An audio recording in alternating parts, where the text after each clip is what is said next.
Eh bien, bonjour les spotters et bienvenue dans notre live hebdomadaire de 15 heures. Et voilà, c'est reparti, c'est la rentrée. J'espère que vous avez passé des bonnes vacances. Alors moi, j'en ai profité. J'ai profité pendant tout le mois d'août et je peux vous dire que ça fait du bien. Je pense qu'une bonne coupure. Donc on a fait une coupure et dans le boulot et vous avez vu aussi dans les médias. Parce que là, j'ai arrêté justement de faire ce live. Mais là, la rentrée nous reprend. Alors moi, je suis content de cette rentrée. Vous, j'espère aussi que vous êtes content. Mais j'en connais un qui n'est pas du tout content de cette rentrée. C'est notre ami Google. Et oui, Google. Pourquoi? Parce que nos amis Google, je rappelle que la rentrée, c'est les bonnes résolutions. Ils se retrouvent pris, eux, non pas dans les bonnes résolutions, mais dans les filets de la justice américaine. Parce qu'on a plus de 30 procureurs américains qui ont décidé de lancer une procédure antitrust sur Google. Donc ça, c'est un gros tremblement de terre. Parce qu'en Europe, nous, on a essayé un petit peu de dire « Oh, les GAFA, voilà », mais on a toujours été un petit peu mou sur notre attaque, parce que dès lors qu'on menace d'avoir des petits impôts sur le vin, tout d'un coup, on frémit dans tout le pays. Mais là, c'est les procureurs américains, y compris depuis le Texas, en passant par l'Arkansas. Pourquoi? Pour problème de position dominante. Ah bon? Position dominante, Google? Bah oui, position très dominante.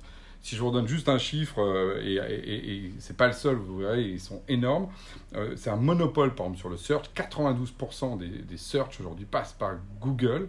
Vous voyez, toutes les recherches passent par Google. Donc on voit bien le problème du monopole que ça pose. Et ça, c'est pour le monde occidental. Évidemment, le monde chinois et le monde russe, eux, ils ont leur moteur à eux. Donc effectivement, ça pose un problème pour nous. Mais nous, les Européens, on fait rien. Mais heureusement, les Américains, eux, ça les occupe.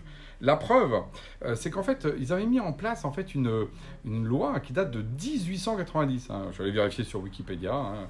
Merci Wikipédia. Qui s'appelle le Chairman Antitrust Act. Voilà. Pourquoi? Parce qu'à l'époque déjà, dans cette logique très libérale, il y avait cette idée de dire que les monopoles sont des poisons. C'est ce que je crois, c'est ce que je dis souvent. Et là, on en a la preuve. Et donc, c'est les poisons. Et alors, ce qui est drôle, c'est de voir les grands moments de l'application de cette loi aux États-Unis. On a, par exemple, je reprends mes notes, si je ne veux pas dire de bêtises, 1911, Rockefeller. Eh oui, le pétrole. Et les problèmes de pétrole. Donc là, on a tout simplement cassé le monopole du pétrole, mais aussi du rail à l'époque. Ce Rockefeller, c'était un gentil voyou. Je vous invite à lire sa bio. Moi, j'ai lu un bouquin sur lui, c'est incroyable. C'est vraiment un petit escroc, mais par contre, qui a fait effectivement fortune dans ce pays, justement, Far West.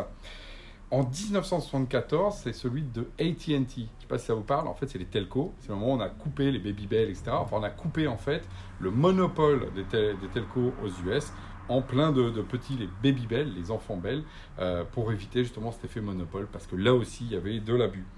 En 98, qui a été découpé? Eh bien, c'est mes amis Microsoft, la petite start-up Microsoft.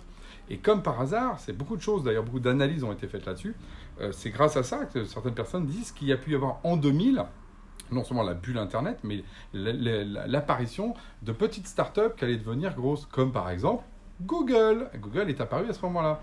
Et on sait très bien, pour ceux qui ont vécu cette époque du siècle précédent, je parle à nos aïeux, que Internet Explorer était dominant à côté de Netscape, et qu'effectivement, si Internet Explorer était en train de tout manger, ils avaient donné gratuitement ce truc-là, comme souvent fait Microsoft, ils donnent un truc gratuit, puis après ils récupèrent le fric, et qu'à l'époque, justement, ils tuaient la concurrence. Et en étant, alors pas tout à fait démantelé, parce que justement Microsoft a été extrêmement malin pour éviter ça, et qu'est-ce qui leur est arrivé? Des boîtes sont apparues comme Google. Mais évidemment, les États-Unis, pays de tous les contrastes, en même temps, ils luttent contre ça, mais c'est les premiers à construire des monopoles et à les défendre, comme Trump défend aujourd'hui les GAFAM au niveau mondial. Mais en interne, les États-Unis sont en train de le casser. Et ça, je peux vous dire que c'est une vraie bonne nouvelle de rentrée. Parce que qu'est-ce qui asphyxie aujourd'hui le numérique, qui fait que, si on regarde il y a 10 ans, le web a l'air très ouvert, plein de nouvelles applications dans tous les sens. Aujourd'hui, vous avez les GAFAM qui prennent l'intégralité de votre temps de cerveau disponible. Du Netflix, du Google, du Facebook, du Amazon, Apple. Si vous regardez sur votre smartphone, faites ce petit jeu, regardez les applications qui sont installées, comptez le nombre de GAFAM que vous avez et faites le pourcentage. Ça va vous faire mal au bide, parce que nous, je l'ai fait en vacances cet été avec mes amis, parce qu'il y en avait certains qui se posaient des questions. Celui qui a le meilleur score, il n'avait même pas 30% d'applications non Google. Enfin, non GAFAM, pardon. Google, Apple, etc., etc. Vous voyez, c'est très faible. Bref, nos amis américains, qui sont des vrais libéraux, s'attaquent à ça. C'est une vraie bonne nouvelle. Et surtout par rapport à la question de la souveraineté, parce que d'une certaine manière, on va pouvoir reprendre de l'air, ne pas être étouffé par les GAFAM. Nos amis de Quant, par exemple, eux, ils vont accueillir ça avec une bonne nouvelle, mais pas que. Toute la galaxie Google qui est autour, qui aujourd'hui est une galaxie qui a plutôt enfermé les gens, y compris aujourd'hui, dans le fait que la page de recherche de Google, c'est plus une page qui amène sur votre site, mais qui donne tout de suite la réponse. Donc Google est devenu un cul-de-sac. Il est temps justement un peu aujourd'hui de s'y attaquer. Les Américains s'en occupent pour les démanteler. C'est une bonne nouvelle. Voilà, c'est la fin des monopoles et c'est une bonne résolution de rentrée. Ça va tous donner de l'air dans ce monde numérique. Voilà, sur ce, je vous donne rendez-vous à la semaine prochaine.